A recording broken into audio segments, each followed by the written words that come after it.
descubierto el sepulcro de Santiago entre la Alta Edad Media y una parte de la Baja, la península ibérica está, en su mayoría, gobernada por los musulmanes.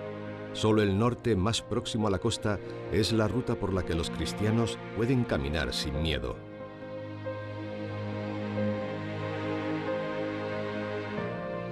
El Camino del Norte fue durante mucho tiempo el gran protagonista del peregrinaje, pero según fue avanzando la Reconquista y las tierras y caminos, ciudades y pueblos eran conquistadas por los reyes cristianos, fue cediendo poco a poco su protagonismo.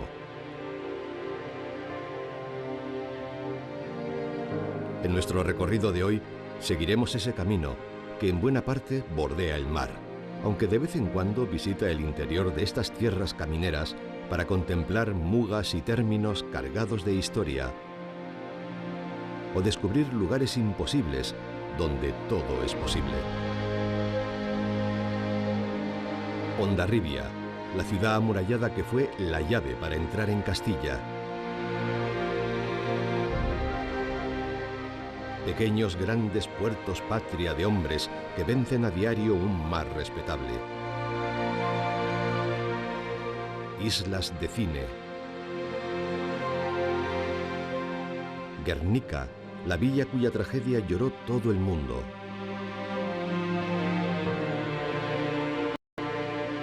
Castro Urdiales, una ciudad fundada por los romanos, de la que ya da cuenta Plinio.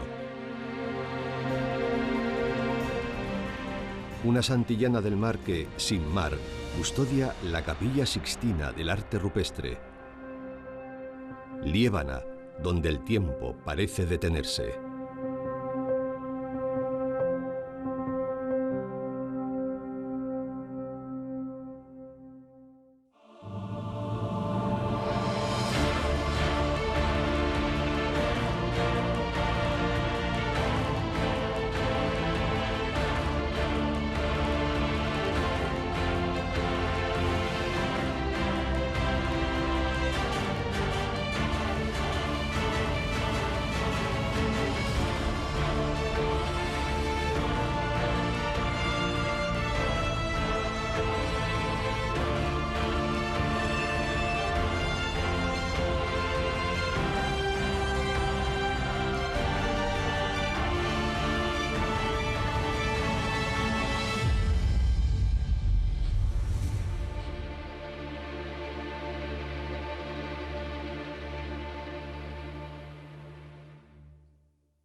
En el agua no existen los idiomas, pero un río puede separar dos países como lo hace el Bidasoa, frontera natural entre Francia y España, con Hendaya a un lado y al otro Irún. Al cruzarlo, los peregrinos no solo cambiaban de país, sino también de perspectiva. Ya pisaban Guipúzcoa y a partir de ahí, Compostela y la tumba del apóstol estaban a menos de 700 kilómetros.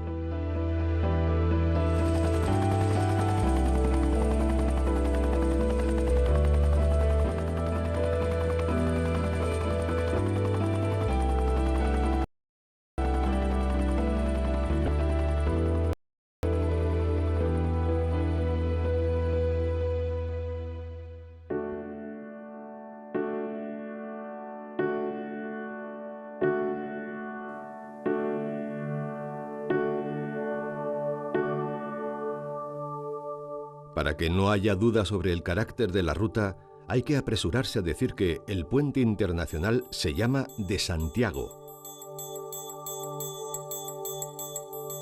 Nada más entrar en Irún, encontramos la enorme iglesia de Nuestra Señora del Juncal y la ermita del mismo nombre, en la que sobrevive una virgen negra que en realidad nunca lo fue, y la leyenda cuenta que apareció sin saber cómo ni de dónde entre los juncos del Bidasoa.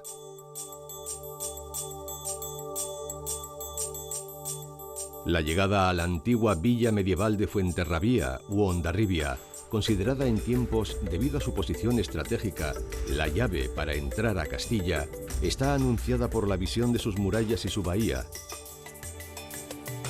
También por la silueta del Palacio de Carlos V, hoy Parador Nacional.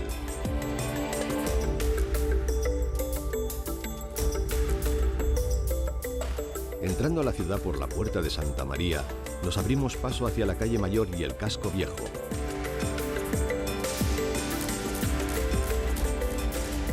El autor de Nuestra Señora de París, Víctor Hugo, visitó la ciudad durante su exilio y dejó constancia de sus andanzas y viajes por la zona en su libro Los Pirineos, donde la describe como un pueblo de oros con campanario agudo al fondo de un golfo azul.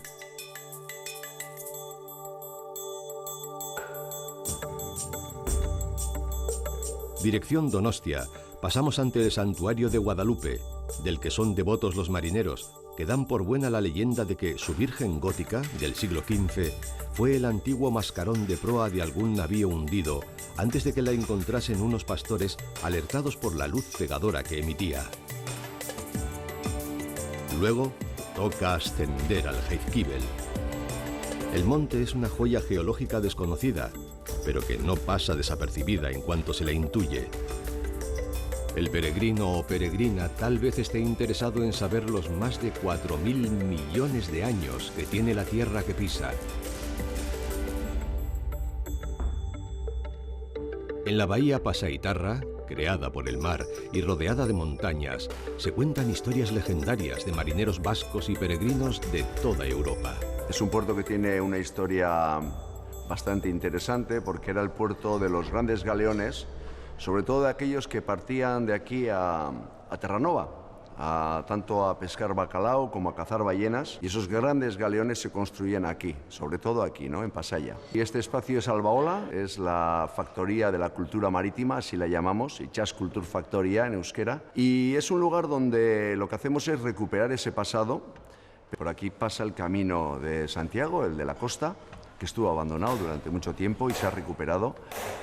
Y bueno, es un camino que está obviamente asociado con la navegación porque aquí venían barcos del norte de Europa principalmente, venían barcos de muchos lugares que traían peregrinos y bueno, algunos venían aquí directamente y hacían el resto del camino caminando, otros directamente iban a Santiago por mar. Hay muchas leyendas de los monjes celtas de los siglos VI, VII, que navegaban desde Irlanda, desde Bretaña, que venían aquí. Yo lo que creo es que en el pasado seguramente la navegación hacia Santiago sería probablemente un medio privilegiado. No todo el mundo podría pagárselo, pero desde luego era lo más rápido, era lo más seguro, porque estamos hablando de épocas en las que hacer el camino no era una cosa muy segura. Un auténtico fiordo es este escenario por el que el Cantábrico penetra hasta Pasajes de San Juan, o Pasaia Don Ivane, del que el propio Víctor Hugo dejó un retrato soberbio. Es este un lugar magnífico y encantador, como todo cuanto tiene el doble carácter de la alegría y de la grandeza. Este rincón es uno de los más bellos que yo haya visto. Y sin duda inspirador, puesto que aquí escribió una buena parte de su obra maestra, Los Miserables. Pasajes siempre supo acoger a los peregrinos que hasta aquí llegaban por tierra o por mar. ¿Cómo nació todo esto? Bueno, pues esto fue ocupado por la organización de ocupas. Se alojaron los ocupas y el cura del pueblo, difunto Perico Zapirain, me comentó: oye, Satur, ahora que está cogiendo fuerza el camino ese del norte, ¿qué te parece que montaríamos ahí? Hablamos con el ayuntamiento y montamos un albergue.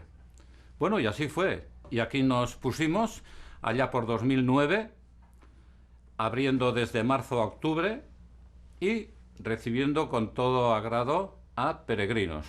Antes, en la antigüedad, en la Edad Media, se llamaba Hospital a la Hospitalidad. Se les da hospitalidad. ¿Qué es dar hospitalidad? Es recogerlo, darle un abrazo y darle lo que hay en casa.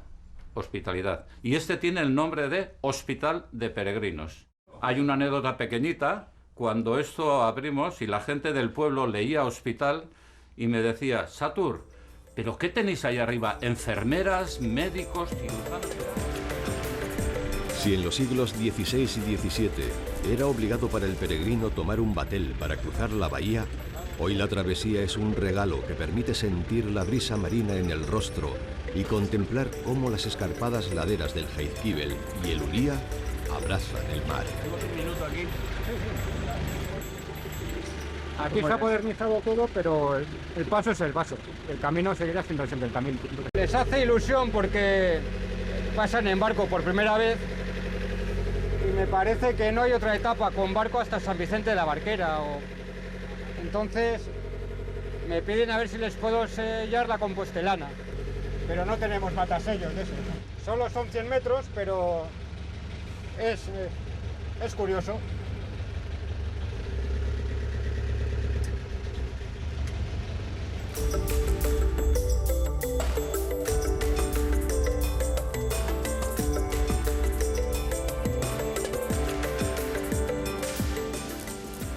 Al otro lado de la bahía, Pasai de San Pedro conserva sus rasgos marineros, sobre todo en el caserío que se levanta frente al muelle.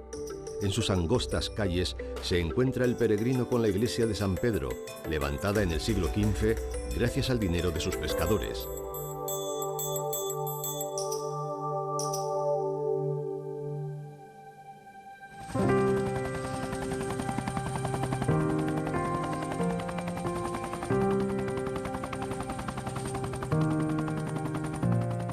Una entrada esplendorosa en San Sebastián es la que puede hacerse por el monte Ulia, con la capital ya a la vista, en un arco panorámico que va de la isla de Santa Clara al Casco Viejo y el monte Urgul.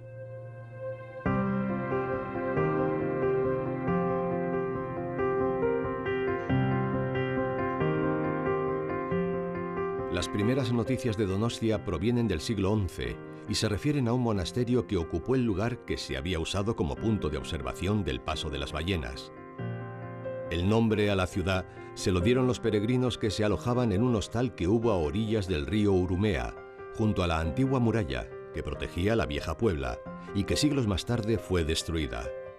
No olvidemos que San Sebastián, además de mártir en Roma, era el patrón de los viajeros.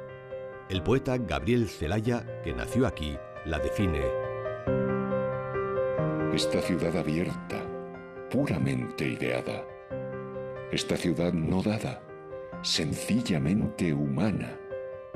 Esta ciudad que siempre se quiso sin murallas y que todo lo acepta y es bella para nada.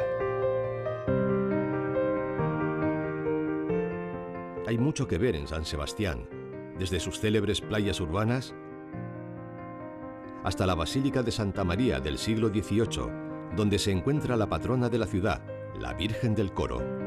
La mezcla de lo antiguo y lo contemporáneo la evidencian las sedes del ayuntamiento, inaugurado como casino en el año 1887, y del espacio museístico del Cursal, obra del arquitecto Santiago Moneo. Y por supuesto es casi obligado acercarse a dos de las esculturas más celebradas de nuestro país: la construcción vacía de Oteiza en el Paseo Nuevo y el Peine de los Vientos de Eduardo Chillida.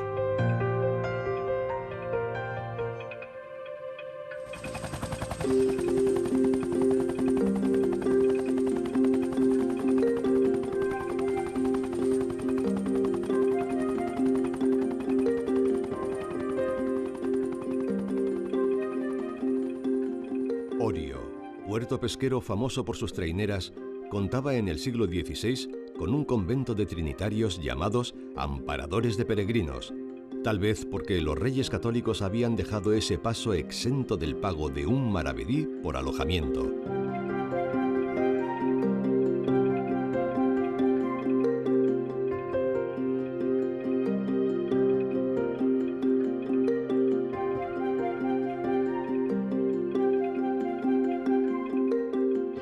cerca Zarautz. Antiguo pueblo de pescadores de ballenas, la localidad conserva varios edificios medievales, así como algunas de las villas de veraneo que le dieron fama.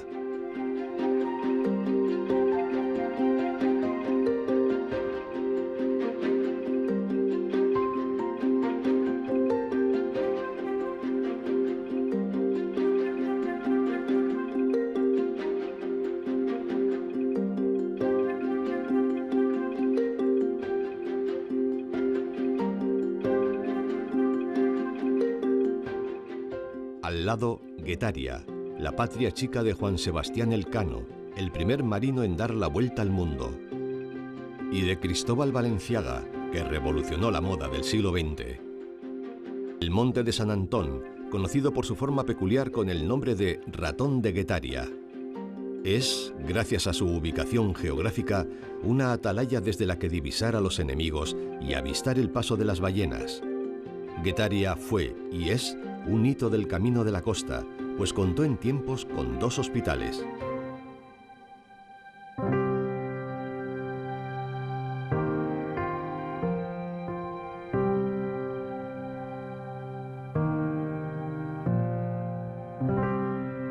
Poco más allá está otra hermosa villa fortificada, Zumaya.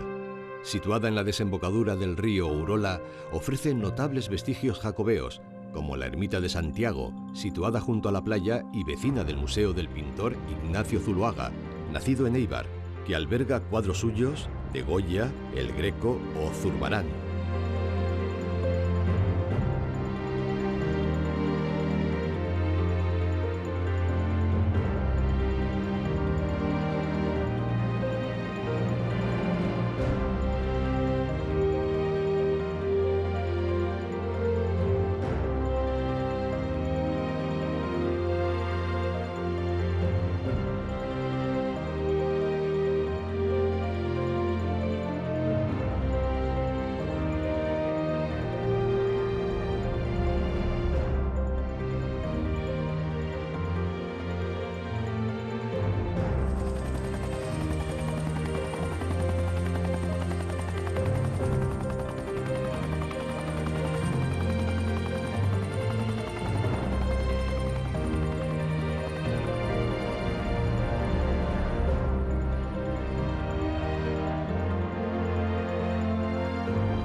El siguiente pueblo de este camino del norte, Deva, se dice que fue fundado por balleneros que abandonaron la pesca para dedicarse al comercio de lanas y otros menesteres que enriquecieron su puerto.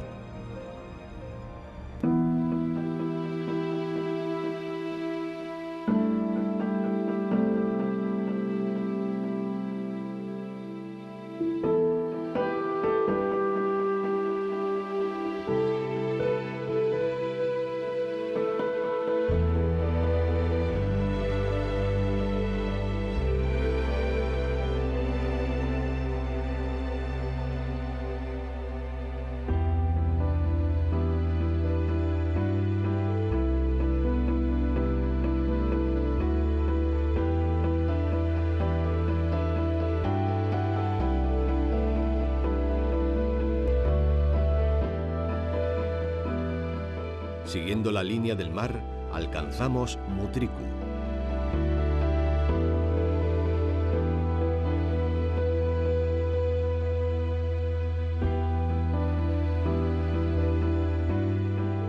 Ondarroa, en la desembocadura del río Artibay, ya es Vizcaya.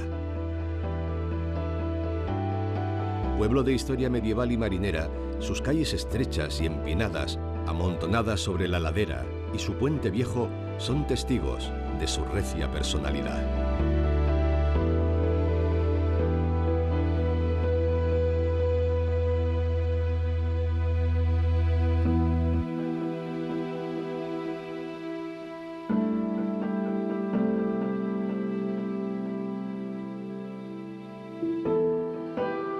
Es el momento de abandonar momentáneamente la costa y movernos hacia el interior, en dirección a Guernica.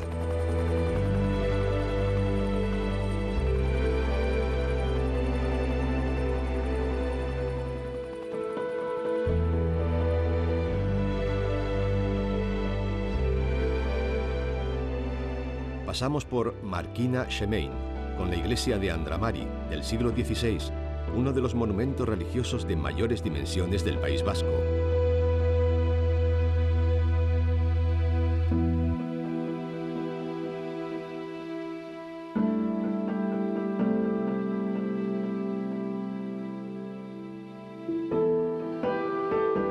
Y la Puebla de Bolívar, al pie del monte Oitz, que fue la cuna de los antepasados de Simón Bolívar. En la colegiata de Cenarruza se fundó un hospital de peregrinos en el cercano 1836. Abandonada durante años, hoy es monumento nacional del País Vasco y monasterio cisterciense, que conservando el espíritu del pasado, se ha abierto como nueva posada para los peregrinos.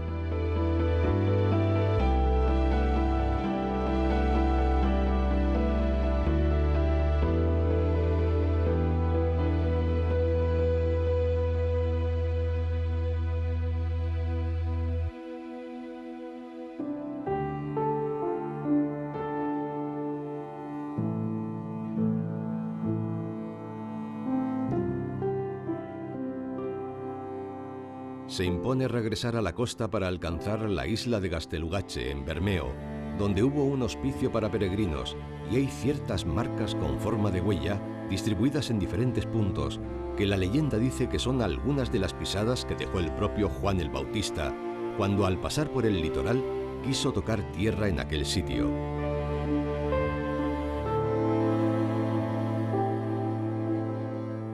Dispuestos a ascender la complicada escalera que lleva hasta ella, conoceremos la ermita en homenaje al degollado, que algunos estudios datan incluso en el siglo IX y que guarda varios exvotos de marinos salvados de algún naufragio y una vieja tradición. Quien logre completar la zigzagueante escalada con sus 241 peldaños y toque hasta 3 veces la campana, podrá pedir un deseo que le será concedido y logrará ahuyentar de sí a los malos espíritus.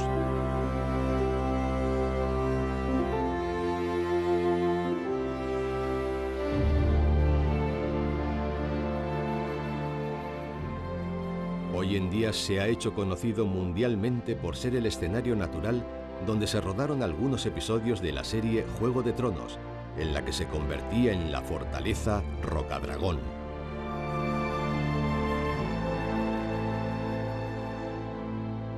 Bermeo es un pueblo de singular personalidad. Sus marineros han surcado todos los mares conocidos, llevando su nombre hasta los últimos confines.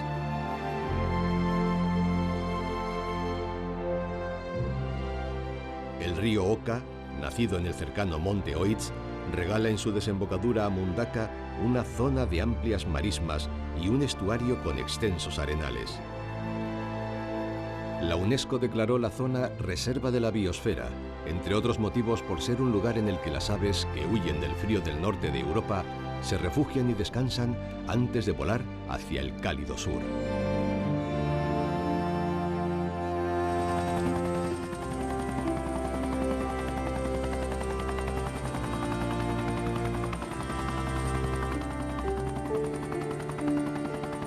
Tristemente famosa por el bombardeo salvaje que sufrió durante la Guerra Civil, Guernica, fundada en 1366 por Don Tello, hermanastro de Pedro I el Cruel, rey de Castilla, solo conserva el patrimonio histórico, artístico y jacobeo que dejaron en pie las explosiones.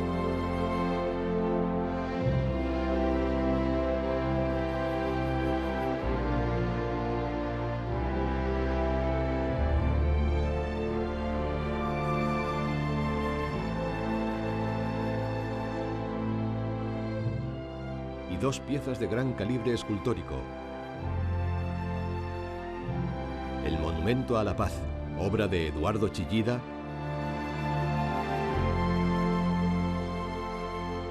y la llamada Gran Imagen en su refugio, de Henry Moore.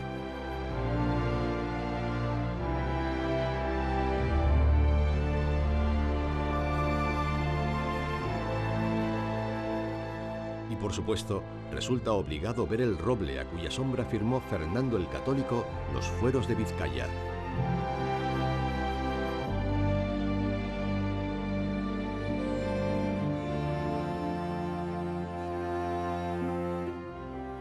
pero han sucedido otros a lo largo de los tiempos con la esperanza de ser dignos de versos, como los que les dedicó Tirso de Molina. El árbol de Guernica ha conservado la antigüedad que ilustra a sus señores, sin que tiranos le hayan deshojado, ni haga sombra a confesos ni a traidores.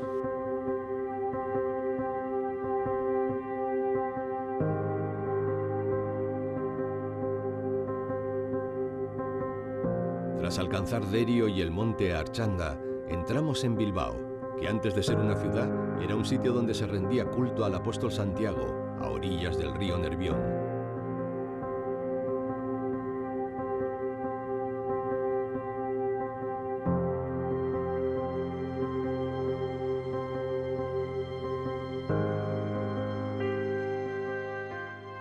La futura gran capital creció en la Edad Media, cuando era un asentamiento de mercaderes. Que los peregrinos usaran un viejo puente que vadeaba la ría hizo que ésta se convirtiese en un importante puerto de entrada y salida para el comercio.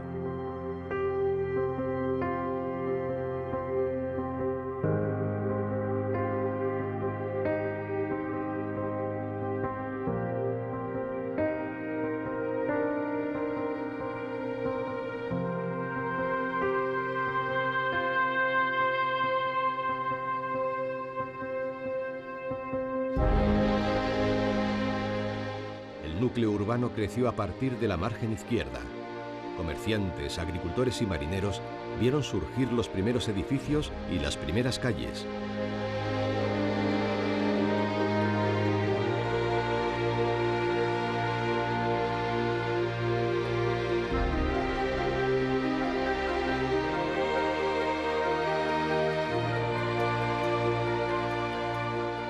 El mundo entero es un Bilbao más grande, escribiría Miguel de Unamuno, hijo notable de la orgullosa población, que imprime su personalidad incluso a sus ciudadanos más disidentes, como el poeta Blas de Otero, que si en algunos de sus versos dijo que había nacido en una ciudad de monte y piedra, con la mejilla manchada por la más burda hipocresía, en otros tuvo que reconocer que solo ella podía dar sentido a sus pasos sobre la tierra.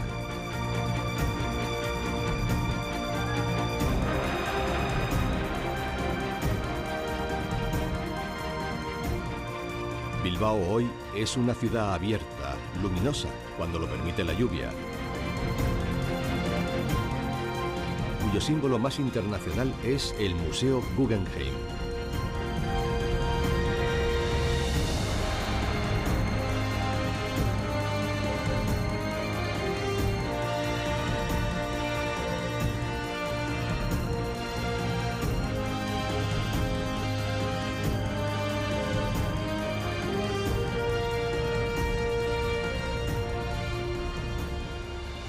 Baracaldo, en la margen izquierda del Camino del Mar, es parte de lo que se llama el Gran Bilbao.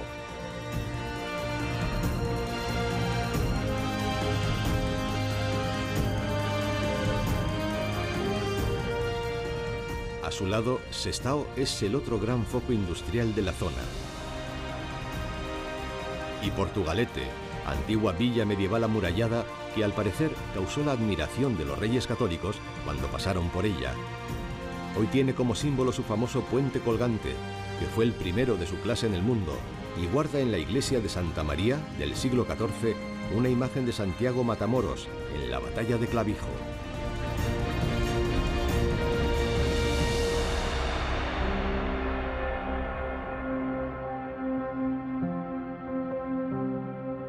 Pasado Santurce, salimos del País Vasco por Muskiz, Ciérvana y Somorrostro, que abren el camino hacia Cantabria.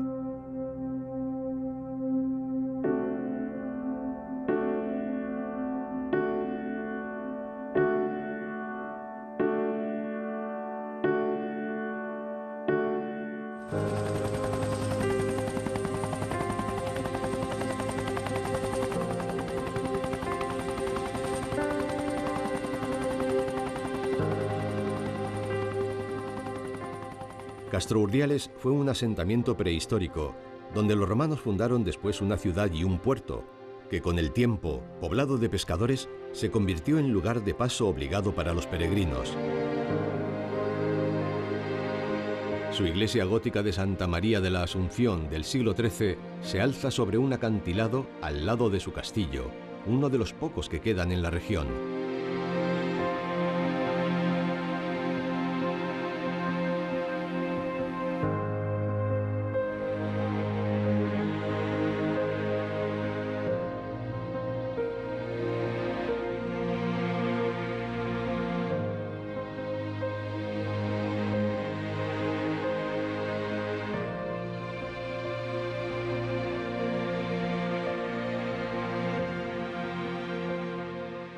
Los antiguos caminantes se acercaban desde aquí a Islares y cruzaban en barca la ría de Oriñón para llegar a Laredo, que fue un importante punto de entrada para los peregrinos, llegando a contar con 3 hospitales para atenderlos cuando desembarcaban en su bullicioso puerto, el mismo del que zarpó hacia Flandes para casarse Juana de Castilla, la presuntamente loca, hija de los reyes católicos, y al que arribó su hijo, el emperador Carlos V, camino de su retiro en Yuste, 6 décadas más tarde.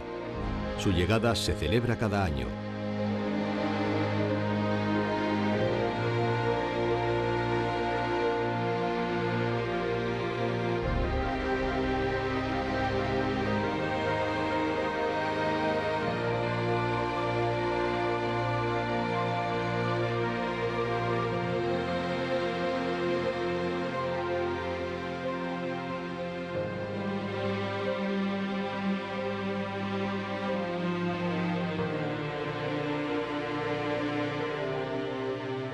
Colindres, en la desembocadura del río Asón, donde se dice que se armaron para el viaje de Cristóbal Colón, la Pinta y quizás la Santa María.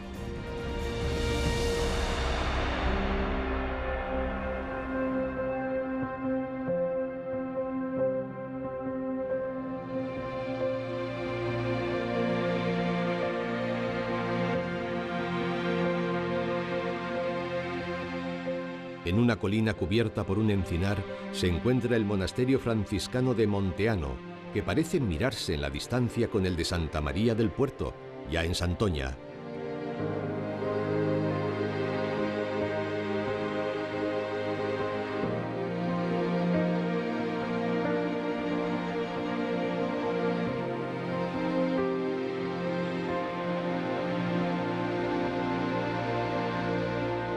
En esta localidad, situada a los pies del monte Buciero y donde hubo también un hospital de peregrinos, fue muy importante el monasterio benedictino de Santa María del Puerto, que llegó a controlar gran parte de las instituciones religiosas de la zona y del que sobreviven su hermosa iglesia románica y en su interior una imagen gótica de la Virgen, que se supone que fue llevada a América en el viaje del descubrimiento.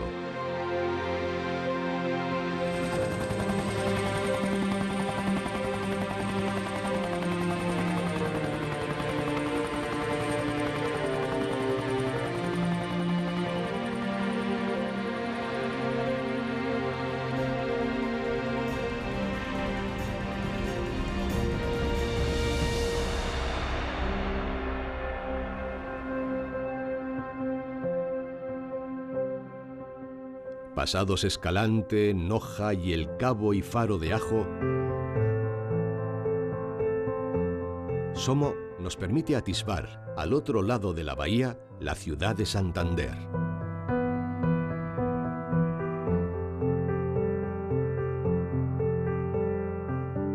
La capital muestra inmediatamente al recién llegado sus tesoros: el Palacio de la Magdalena,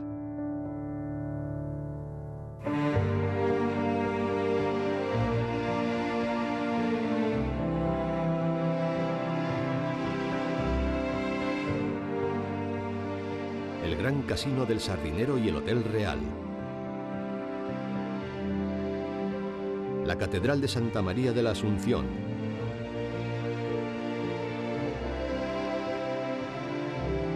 el Paseo de Pereda, Puerto Chico,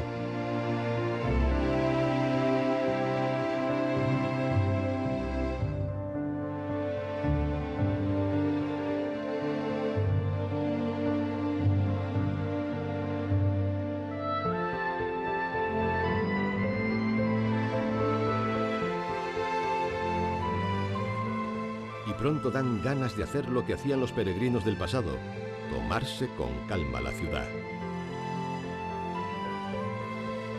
Cuando el sol por Mogro ya declina, desde su pico abárcase en eclipse la tristeza del mar santanderina.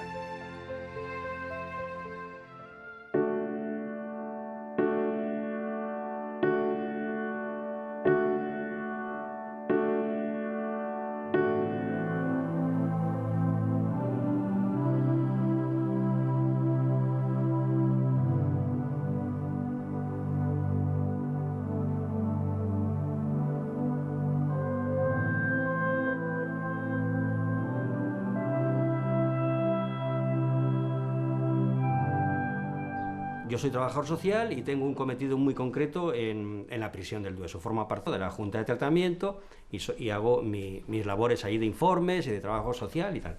Hace más de 35 años generamos como intuitivamente un programa que no sabíamos ni cómo se llamaba el programa ni en qué iba a resultar. La persona que está ayudando a los demás descubre que tiene valores que él desconoce. Entonces, cuando una persona, a través de un esfuerzo y un trabajo hacia los demás, descubre que tiene valores, pues es una posibilidad de perdonarse por su delito y de incorporarse a la vida del ciudadano con otra actitud y otro pensamiento prosocial, ¿no? También es verdad que hay un pilar fundamental en el albergue, que es Ernesto Bustio. Ernesto Bustio, Güemes, segunda. Cuando te vas de vacaciones, llevas el coche abarrotado, que no te cabe nada más, dices, bueno, y te vas a hacer 800 kilómetros con una mochila, con 4 cosas, y todavía a menudo dices, si esto me sobra, y esto también, y esto también. Quiere decir que es un poco un despertar a una sociedad de consumo que nos está manipulando ferozmente, que no tenemos suficiente con nada, sino que hay que ir alimentando cada vez más necesidades y nunca estamos satisfechos. Lo que pasa, una cosa es saberlo, diríamos teóricamente, y otra cosa es experimentarla. Y el caminante, cuando camina, experimenta esa verdad, que no me hace falta tanto calzado ni tanto vestido, sino lo más elemental para llegar a Santiago, para llegar al final del camino de la vida, que es la muerte. ¿Quién es Ernesto? Pues Ernesto es fundamentalmente un cura obrero. Ernesto es un viajero antiguo. Ernesto es alguien que viene después de ese gran viaje por Latinoamérica con el Land Rover ese que tiene 700.000 kilómetros, 4 continentes, ha ido hasta Senegal, ha trabajado en las minas de oro de Venezuela. Él regresa aquí hasta casa y él comienza poco a poco a hacer un pequeño lugar de encuentro de jóvenes. Luego entramos en contacto con el Camino de Santiago. Estos son los míos, dice, ¿no? Estos son los caminantes. Yo he viajado por todo el mundo, me han ofrecido las casas, me han ofrecido comida donde no la tenían, donde tal, se han quitado de dormir en una cama para dármela a mí. Sigue siendo cura de 2 parroquias y es un personaje que para mí ha vivido 3 vidas en una.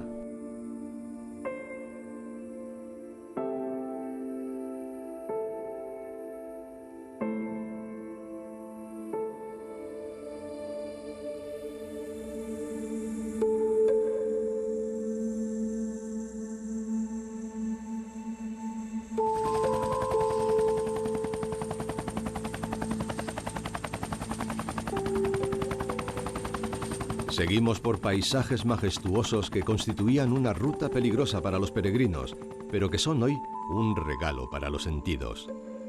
Lo que confirma la llegada a Santillana del Mar.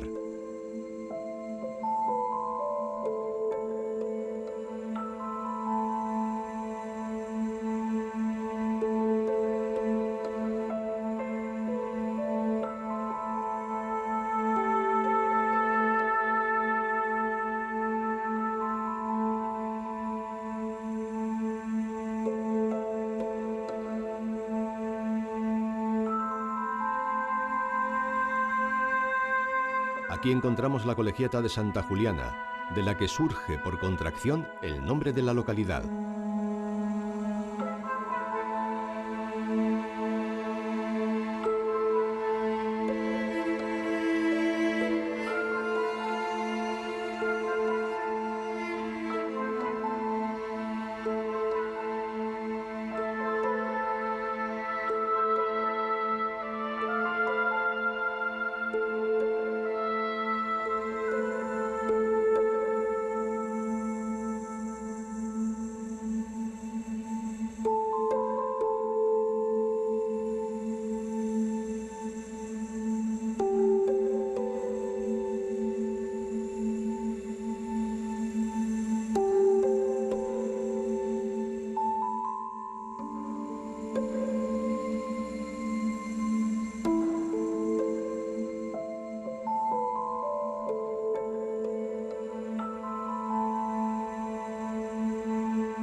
que ha dado fama mundial a la bella Santillana del Mar es que en ella está la cueva de Altamira, lo que se ha llamado la Capilla Sixtina del arte rupestre.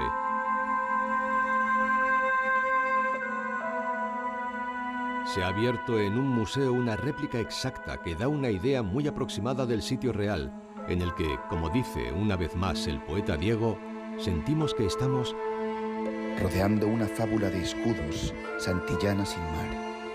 Los horizontes sueñan aún manadas de bisontes, y los siglos de Dios duran desnudos.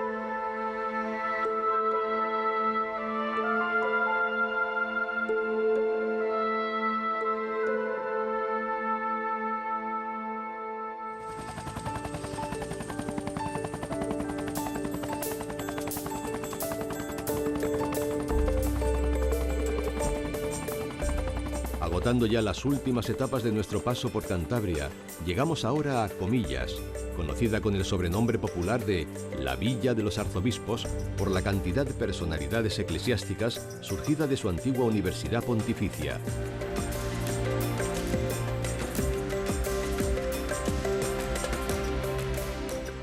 Entre sus maravillas están la Plaza Vieja, la iglesia parroquial y la Villa Quijano, conocida como El Capricho, un edificio modernista proyectado por el arquitecto Antonio Gaudí y construido entre 1883 y 1885.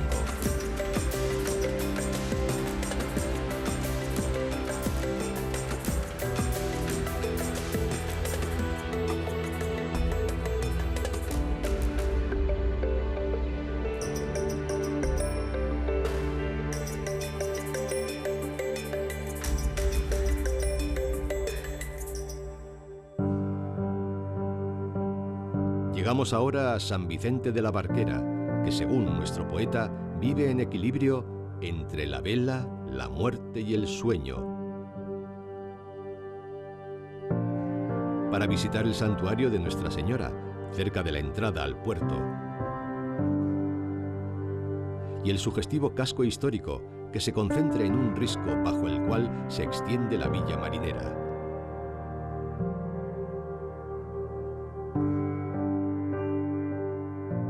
San Vicente de la Barquera fue un puerto clave para la corona castellana y un punto de desembarco de numerosos peregrinos, acogidos por los muchos hospitales con los que contaba por aquel entonces. Tras reponerse de la fatiga y curar sus enfermedades, partían hacia Asturias. Antes de imitarlos, nosotros vamos a desviarnos hacia las montañas para disfrutar de otro lugar extraordinario.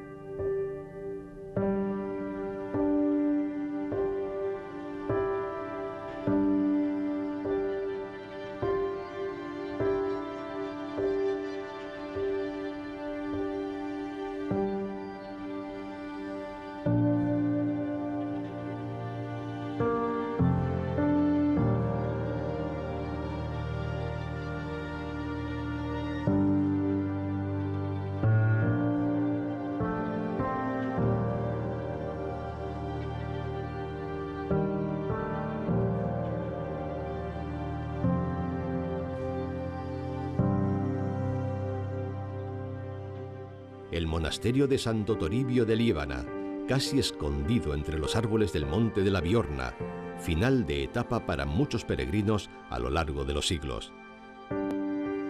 Hasta este apartado rincón de la Liébana habían llegado en el siglo VI, según algunas fuentes desde Toledo y según otras desde algún lugar de Andalucía, unos cuantos monjes que deseaban vivir entregados a la oración y la vida comunitaria bajo la guía de un abad, hoy conocido como Santo Toribio de Palencia. Un siglo más tarde, uno de los frailes benedictinos, del que no se conoce el nombre y al que le hemos dado el de Beato de Liébana, escribe Los Comentarios del Apocalipsis, un auténtico fenómeno difundido por toda Europa, donde analizaba el hermético texto de San Juan, que a la vez convertía casi en una novela de aventuras donde el Salvador vencía a la bestia y Jesucristo resucitaba para derrotar al mal.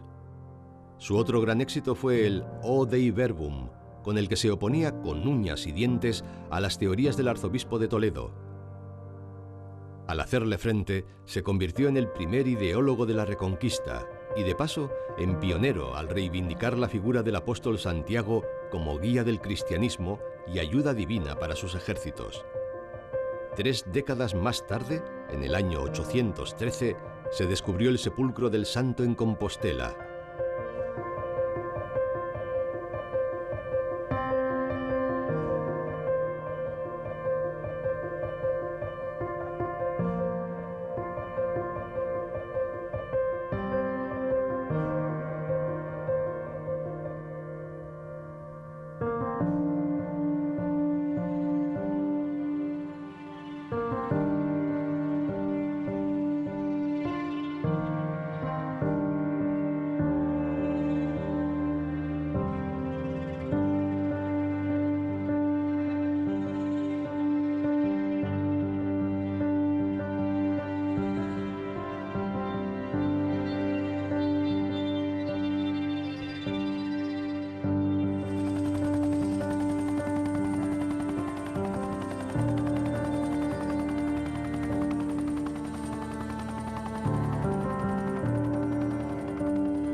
Mira, y Antonio haciendo foto aquí.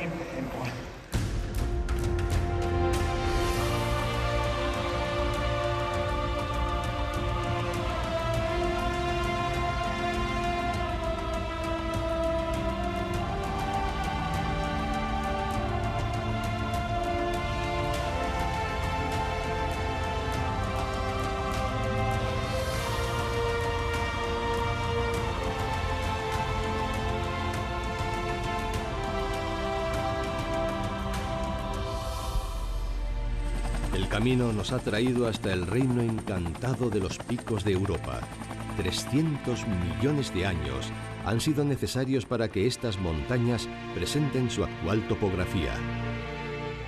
Para los celtas, este Mons Vindius, el Monte Blanco, era un dios que hizo invencibles a astures y cántabros.